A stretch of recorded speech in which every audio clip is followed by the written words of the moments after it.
Hey, what's up, y'all? I'm sitting up here at the Pyramids of Chi with a legendary man. So I'm gonna just pick his brain, ask him some cool questions, just to get his perspectives on a few things in life. All right, so the first question is, bro, what do you think your purpose is? My purpose, I think, first of all, is to connect to who I truly am, to really remember who I am, and to connect to that. And from that place, I'm here to help people do the same. So when you say remember who you are, that mean you forgot who you are?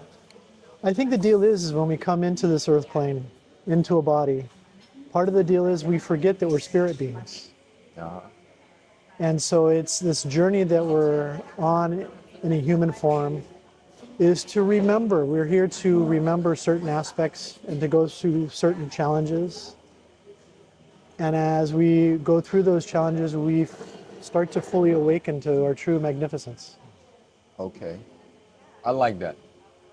All right, so the second question is, out of these things, what do you think is the most important? Is it love, respect, money, time, health, or freedom?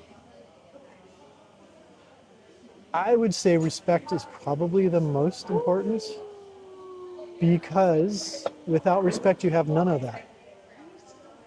And so, because you have to have, if to have respect, you have to have love. I mean, if you don't have respect, you can't have love. So I think it's like one of the foundational kind of dynamics. And from there, you can have love. And from there, you can have all the other things. I ain't even gonna lie. You see me come up here a lot. I done asked over 50 people that question. You the only person that say respect. Really? Damn. Yeah. What you think? What you think it is? Hold up, hold up, hold up, hold up. We'll get back to it.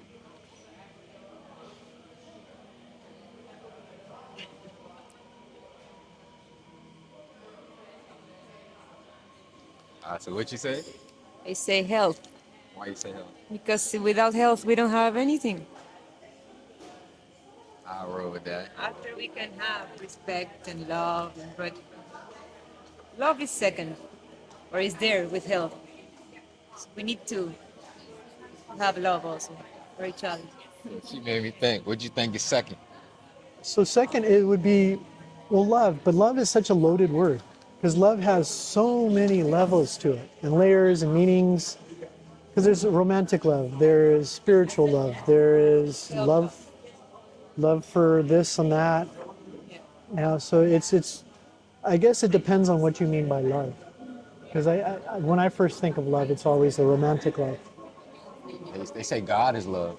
God is love. It's a level of love, but also God, I think there's something beyond love. Because I think this is where I get into the why I think love is not most important. Because eventually we step beyond feelings. Feelings are a fractal of the whole. And so if you have love, you're missing out on all the other feelings, which is all God. So if you only have a piece of a pie, one piece out of all of them, you're not embracing the whole. So God isn't love to me because love is, again, a fractal of the whole. And God is the whole. So that's why I think respect is a foundational thing. Yeah. And then we can build onto that. Because without respect, you can't have any of the feelings or respect. So that's why I say, I can respect that. yeah. Because again, love, depending on the level of consciousness we're talking about. Because love, the totality of love, yes. God is love, and that if you're looking at the full. But love is a feeling, and I think my experience has been that you do step beyond the feeling levels. You step into that perfection, which is beyond all feelings. And so that's the totality of where we're going very soon, is how I feel it to be. And so I love, like how you say I feel. You don't make it seem like it's be in all, be all. You let it be known that's how you feel. that's my experience and my feeling is Yeah. true. Yeah. because other people have different experiences, and I don't want to diminish them. Yeah. Yeah, but I do believe that we feelings is a fourth dimensional plane. It's the heart kind of dynamic, and we're stepping into the fifth and sixth dimensional planes very soon. If not, we're already halfway in there, or if not in there. Yeah.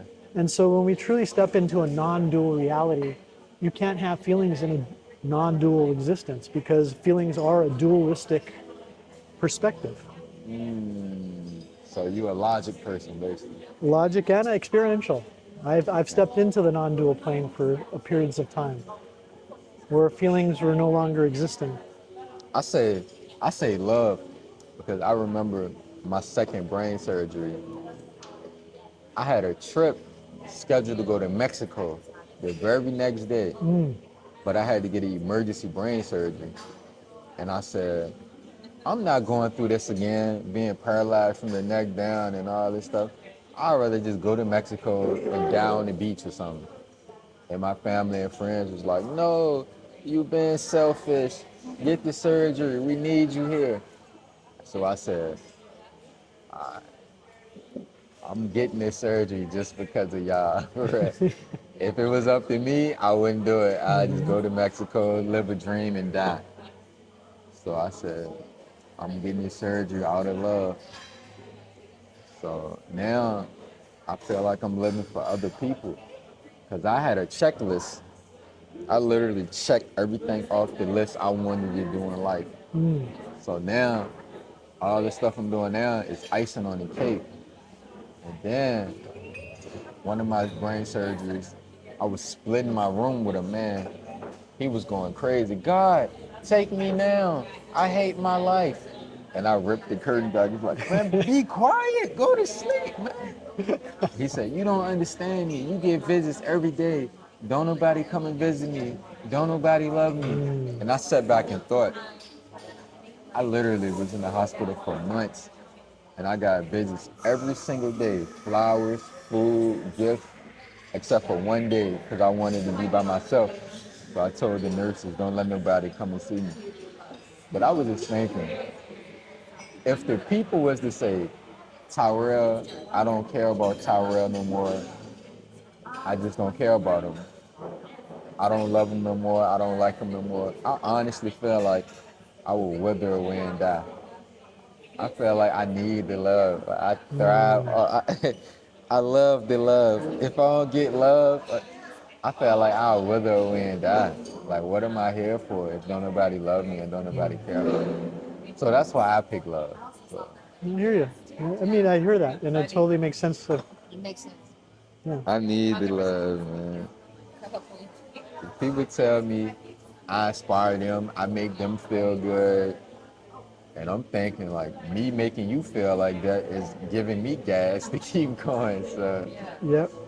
And it is the service. It is service of others. It really is the fuel of the fire. But there has to come from a level of a wholeness or a completeness or a fullness within yourself to be able to serve others. Because if you don't, then you're depleting your own energy. So there has to be some sense of wholeness within you that is able to serve, and then that feeds you back. what you think about being humble? I think humble's important. Yeah. It is. That's good. I'm glad you said that. Yeah. You know the definition of humble? No, tell me. I'd like to hear it. Not off the top of my head. I like this, like you said, we either speak facts and logic. So the definition of humble is, a lot of people don't really know the definition, the exact definition. Yeah. Then when I tell them, it kind of blow their mind. So humble, having or showing a modest or low estimate of one's own importance. Second one, of low social, administrative, or political rank. Interesting. So basically, humble is, you get it, you get Yeah. it. Yeah. Totally get it. So I tell people, it's nothing cool about being humble. That's what I said. So what you think about that? With that definition, yeah, I don't want to keep myself small. So that's pointless. It's like it's about being me and stepping into my power. So it's an interesting dynamic. So it's Next question So is. thanks for illuminating Yeah, me on that. I yeah, appreciate that. man. Each one, teach one. You know what they Yeah, say, hurt people hurt people. I don't agree with that because I done been through so much. I don't want to hurt nobody. that's right. I want to heal and help people every chance I get. What you think? What you think your love language is, bro? Love language. I think it's energy. I think it is just the vibration that I set off, the presence that I come with. You give off a. I ain't gonna lie. You give off a real peaceful energy, man. For real, you just make me feel like good. I don't know what it is, man. Thank you. It's taken a lot of work. These the these the love languages. They got the 5 love languages. It's I know it's the act of service. They got the dang, I knew them off the top of my head, but my brain froze. I'm glad I know how to edit videos. Alright, so what are the 5 love? My phone froze, but they got the acts of service, the okay. And I don't have my glasses, so I can't see a thing. Nah, I'm So. gonna read them to you, bro.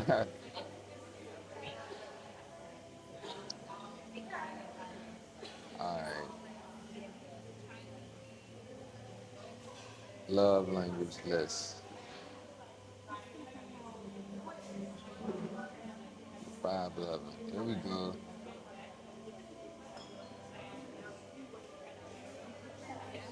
Oh my God, I gotta. Alright, There you go. acts of service, quality time, words of affirmation, physical touch. Yeah, I know I can guess the last one. Acts of service, quality time, words of affirmation, physical touch. There's one more. Oh my God, my brain froze. It's coming. Uh, come on, come on, come on. Internet's Right. slow here. Out of these, what's your love language out of these? I would say acts of service then. I mean, I think it's like my service of holding space in the room. Obviously, touch too. I mean, I think I will have a couple of them, it sounds like. Yeah, I think But I think service is a big word. Again, it's kind of like love. What is service? Because I service could use be the just the definitions. presence. Yeah, You know, service could be like if you're in embodying your true self and holding space for that is service. If you're recognizing your true divinity and being in that state, and as we connect, just like you say, you feel the peace within, from me. yeah, you real peaceful, bro. And so that is a service. I'm surprised you're not a monk. I did spend 5 years in an ashram, so For real? for real, Yeah. 5 years, yeah. But I was not a monk. It was not truly a monastic lifestyle because we could leave the ashram and hang out and do different things, but it was somewhat of a monastic lifestyle. In the ashram, it was a monastic lifestyle, but we could leave and have relationships. It was actually the foundational headquarters is in upstate New York, but the upstate New York foundation New York? headquarters of New York, but the mother ashram is in Ganeshpuri, India, in Maharashtra, Where you from? California. Huh? California. California. Cali. I can see that. Yeah. You seem like you make me, no disrespect, but you make me think of the movie called Blow. You heard of that? I do remember the movie Blow, but I can't remember. I forgot it, but it was about coke, and it was about a dealer that got big. Yeah, I remember exactly what it was. Yeah.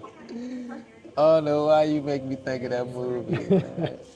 All right, so there's no wrong or right answer for this question. Okay. What do you think happened to us after we die? Wow. That's so. Obviously, I think Einstein is correct. Energy never ceases to exist.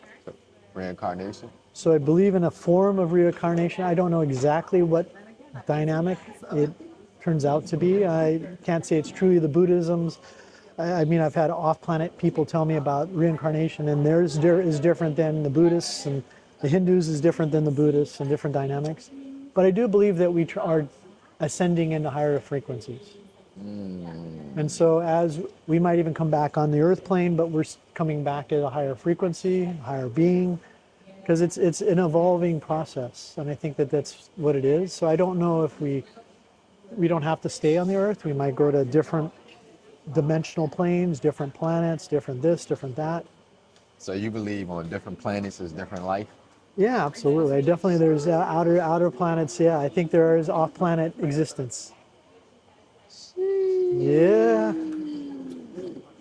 When it's all said and done, would you rather be hated or forgotten?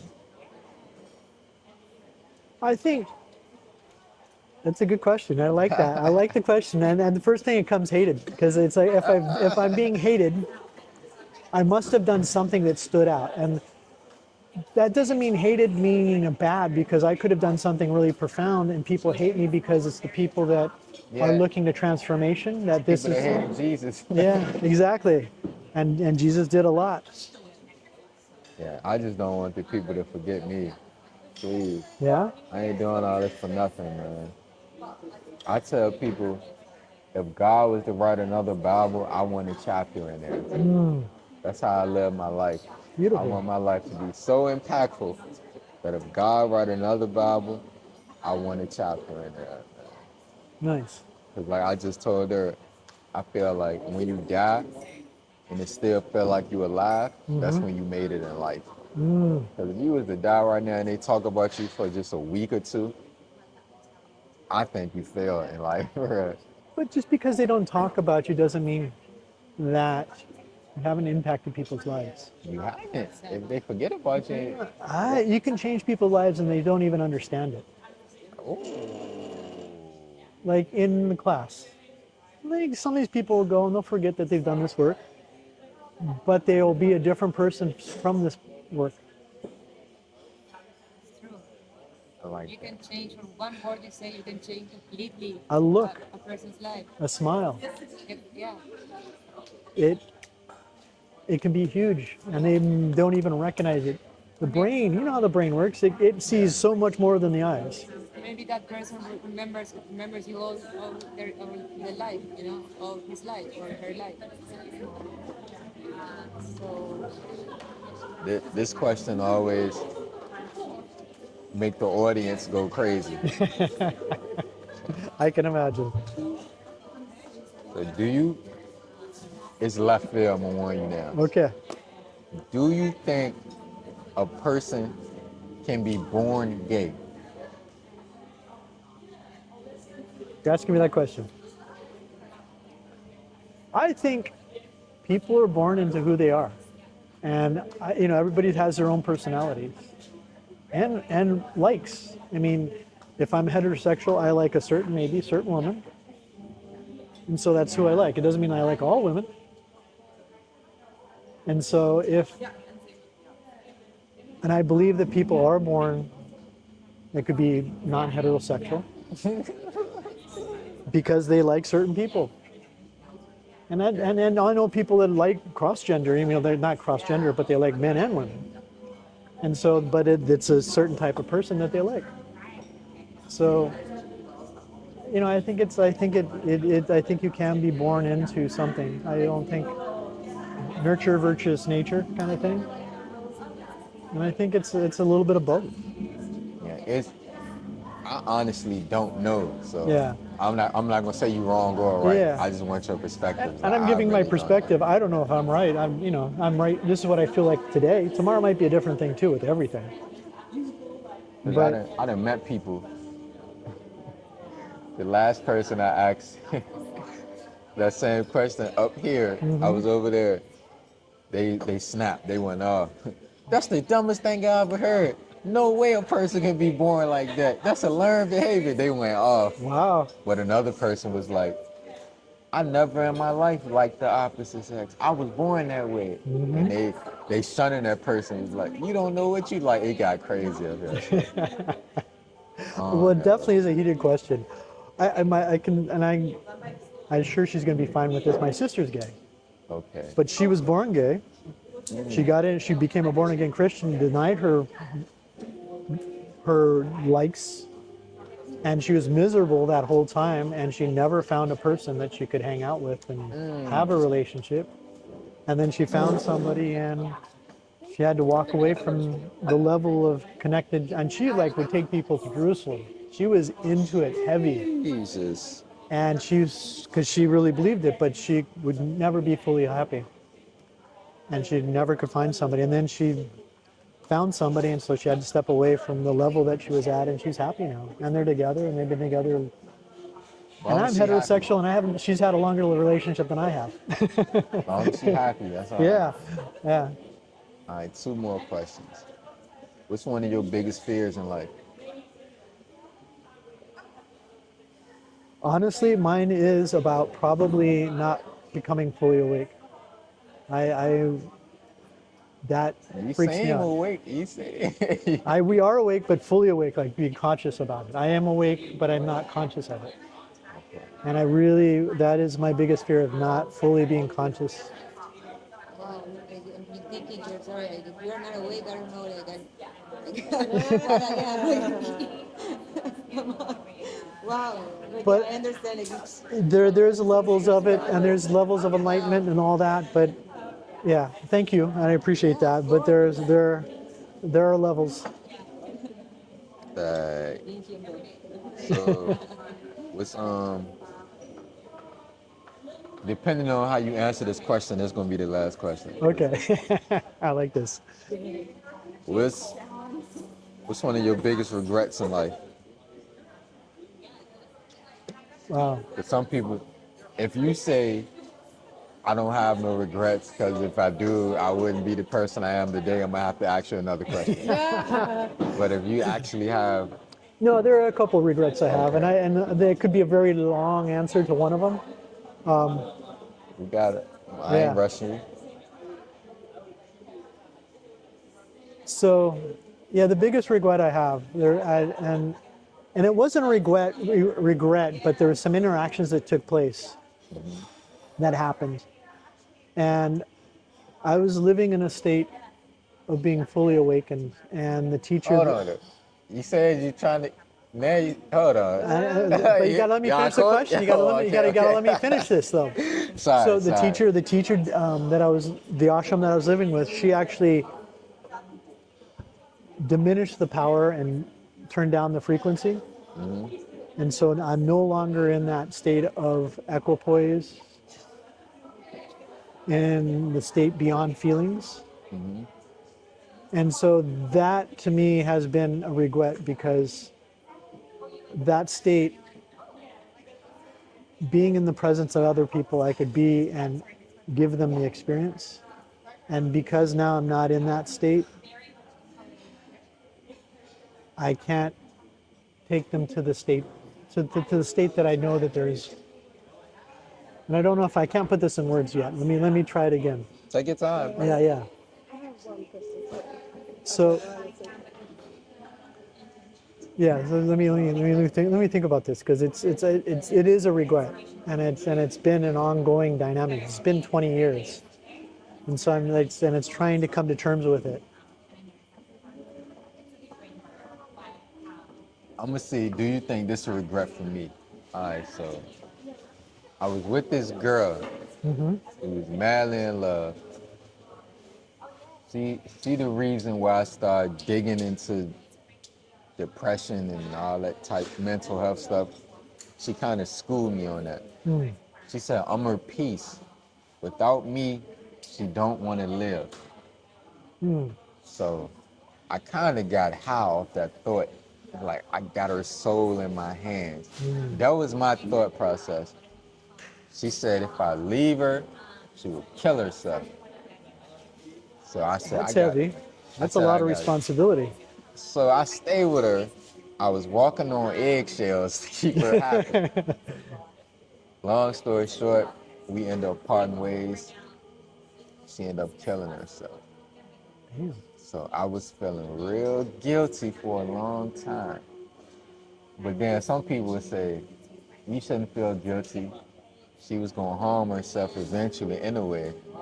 So I'm thinking if I would have stayed with her, Yep.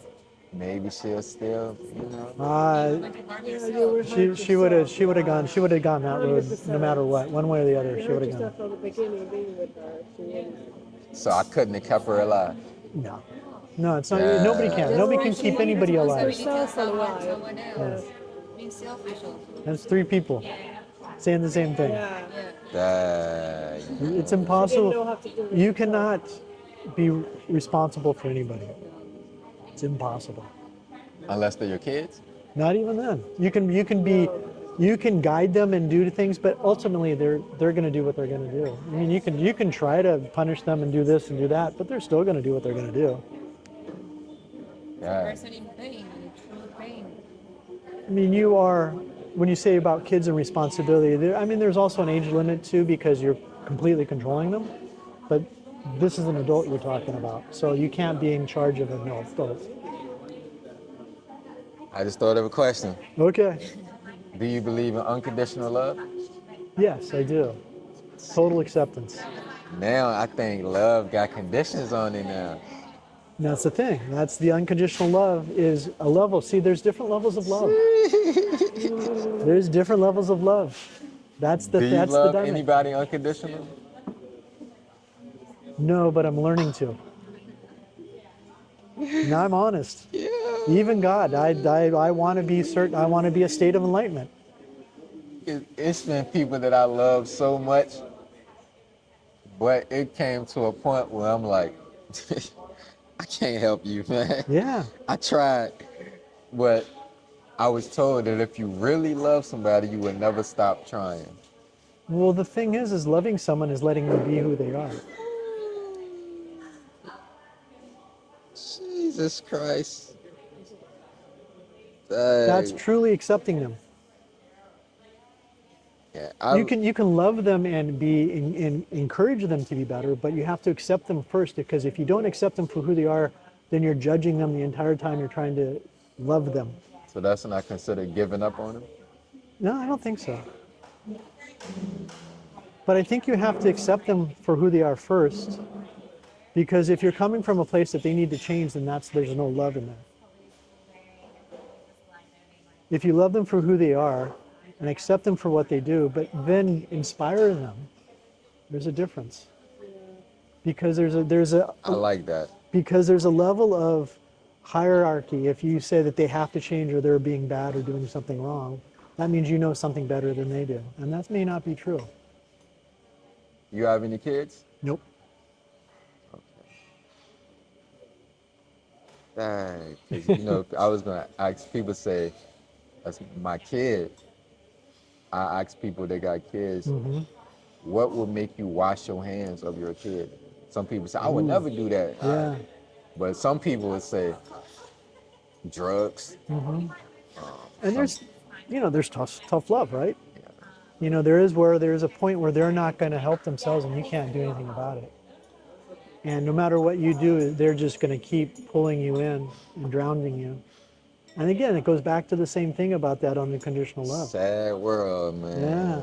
Lord. There's levels of love. Don't forget what you was thinking about, that. I'm not. I'm still there. I'm still there. Because regret. Right, man. Regret it's a thing. And the regret is, there's a struggle that I have because there is a sensation that I felt a level of perfection and I felt in harmony with life. And once I stepped away from that, however that happened, there was a regret. There was something where I felt where in that flow, if I'm in that state, I could share that with other people and give them inspiration. And I felt like I was in a state of perfection as well. So whatever I did it felt perfect. And so going back to the serving thing, now that I feel separate from that, when I serve, I feel that's part of the filter that the energy comes through. And so I feel that in that greater sense, when I did feel connected and felt in perfection, when I did serve, there was a truer sense of the center frequency of what that is would come through without diffusion. And now that I feel that I'm step back from that, there is a diffusion. So I'm not giving as pure or true as I could, or I know as I could be. It seems like you're serving your purpose. And I could be serving my purpose because maybe I need to be in that level of awareness to be able to be more human-ish, whatever that is. This how you know what you're doing. This the test to see. I feel like I'm giving a speech now. I'd like to hear it. It might be what I need to hear. So this is If why. you're serving your purpose, I gotta ask you. If you wasn't doing this, what do you think you would be doing? I honestly, since I was in my probably around 19, this is what I knew I was supposed to That's be your doing. purpose, then, Yeah. man. See, Yeah. like What? that quick. Yeah. When I went to a channeling class about strengthening your intuitiveness, and they talked about healing with hands and energy, and I just had bells and whistles going off. I knew what I was supposed to do, and yet I started doing that soon, like a year after I started learning doing energy work. But I also had to live a corporate life as well. So I lived the duality of two worlds simultaneously, learning both realities. It was really challenging, trying to straddle both worlds, being in the esoteric, energetic worlds, and being in the corporate, show me state kind of dynamic, prove to me kind of thing. I had the eye mask on laying down. You did my forehead like 1, 2. Then you did the back of my head. Then you poked me in my ribs. What made you do that? Literally, I remember 1, 2, this, and then you did like that. I was like, what the? Intuition, right? I listen. I approach each person completely and I have no clue what's going to happen. There is a little bit of I usually start with their third eye, but after that, it's all guided information, and I do different things for different people, and some things are similar, some things are repetitive, but it's usually It different. was different. Yeah. What made you poke my ribs? That was interesting. Well, the ribs on the right side, it's your liver. Because I thought about when they stuck Jesus with the. That's what I thought There you go. about. Okay. And that could be the only reason why I did it. I have my own belief structure, but what is true, who knows? Because really, I'm just following. Because like I said, I don't do everything to everybody, and I do different things for different people. Yeah. And so the reason why I stuck in the ribs is maybe just for you to have that belief structure. It's not that you touch everyone. I don't. It's Just different. the ones who And receive the calling. right? some Who people go I to don't touch because they need to be in their own space. It's true too. 2 weeks ago, you touched me 4 times 2 weeks ago. I'm in the pyramid. Yeah. The one to the right. The first time you did, I was like, cool. You came back like 3 minutes later. You came back like 5 minutes later. Oh, Then you came back. I was about to say, why you keep touching me? But I was just living in the moment. That's I it. said, And it was what 70. It was like over 70 people in that space, Yeah, and it you were was on so the many aisle, so people it was in like there. it was easy to get to you. So that could have been it. Okay, Sometimes I okay. work through one person, and I think other people get benefit from it as well. Okay, cool. Like there was a girl that was here that was going through all kinds of stuff, and I was like with her quite a bit, more than 3 times. So it just depends on the individual and what's going on, and some people hold space for other people too. They're empaths that hold space for the room, and so they're filtering energy, and so sometimes they need a little bit more work. And that's it, man. I appreciate your time. Thank you, man. I appreciate you and your time. Thank you so much.